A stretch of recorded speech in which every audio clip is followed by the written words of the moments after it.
اعزاز صدارتی اعزاز برائے حسن کام کرتے ہیں شعبہ ادب. جناب رفعت عباس 20 نومبر 1957 کو ملتان میں پیدا ہوئے. آپ نے اسلامیہ یونیورسٹی بہاولپور سے اردو میں ماسٹرز کی ڈگری حاصل کی اور ایک ماہر تعلیم کے طور پر اپنے کریئر کا آغاز کیا.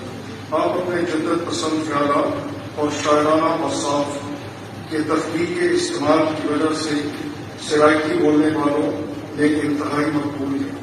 آپ کو کئی شعری مجموعے تصنیف کرنے کا اعزاز حاصل ہے.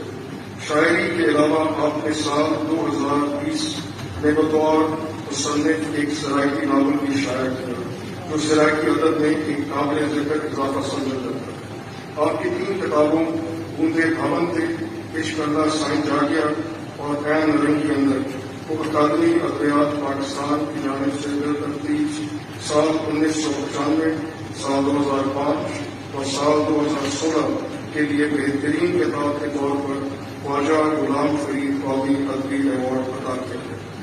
ادب کے شعبے میں آپ کی غیر معمولی خدمات کے اعتراف میں صدر اسلامی جمہوریہ پاکستان نے جناب رفعت عباس کو صدارتی اعزاز برائے حسن کارکردگی عطا کیا.